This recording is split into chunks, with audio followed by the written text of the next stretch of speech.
Rice, Grammy-nominated, multi-platinum recording artist, best-selling author, hip-hop mogul, the biggest boss, Rick Ross is here. Yes, sir. Well, as far as an introduction goes, I thought it was pretty good.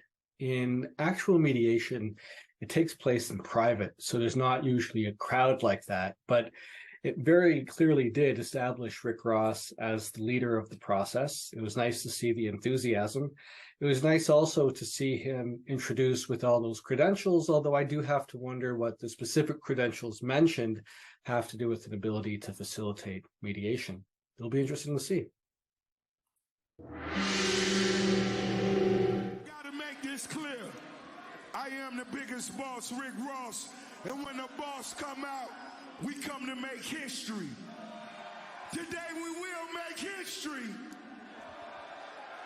We got some big business we got to discuss. Wow. Well, Rick Ross certainly has set a pretty lofty expectation for this mediation. If you want to be critical, you could say, well, what about the self-determination of the parties? There's no guarantee that history is going to be made, but you certainly have to like the enthusiasm and the positivity, the optimism that there's going to be something really accomplished in this mediation. What I particularly enjoyed is at the end of the clip, you see Keith Lee nodding in agreement. So certainly he has one party on the same page. We'll have to see what happens when the other party joins them.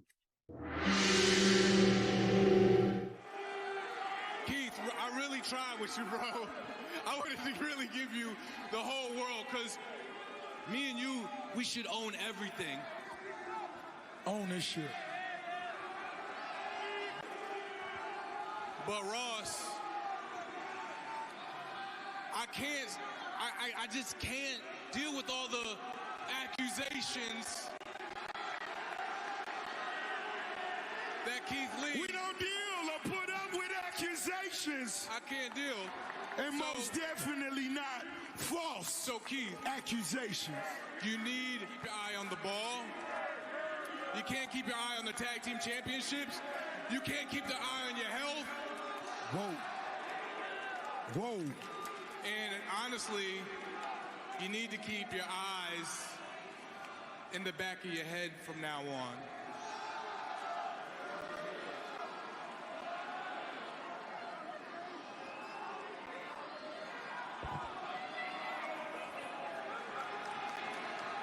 The young legend, Swerve. Wait. Parker, what is he doing out here? What is going on here? And he's wearing the same shirt as Swerve Strickland.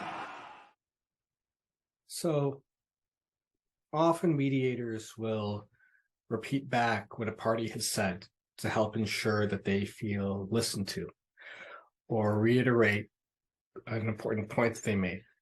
Often this includes reframing, saying it in a slightly different way that might not be perceived as aggressively from another party, maybe soften the message a little bit. Rick Ross didn't do that.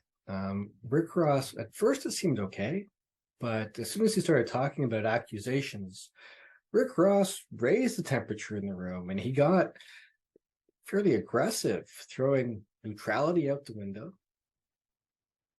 Then he just stands there as somebody who wasn't a party to this mediation crashes. You can't do that as a mediator.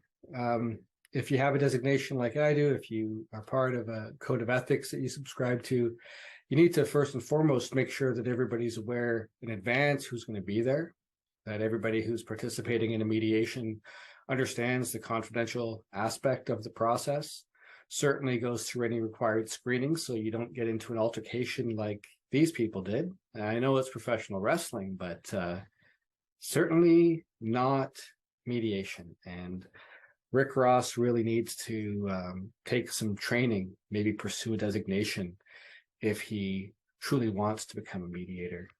I haven't seen any training out of Canada that teaches mediators to behave quite in that way. I haven't taken the Harvard program myself down in the US, but I strongly suspect that the level of aggression that came through as Rick Ross summarized what Swerve was saying.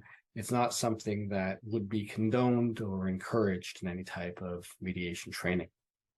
It's unfortunate. I had high hopes, as did Rick, about making history. I suppose that the end of the day, the history that was made was not one that involved a collaborative solution.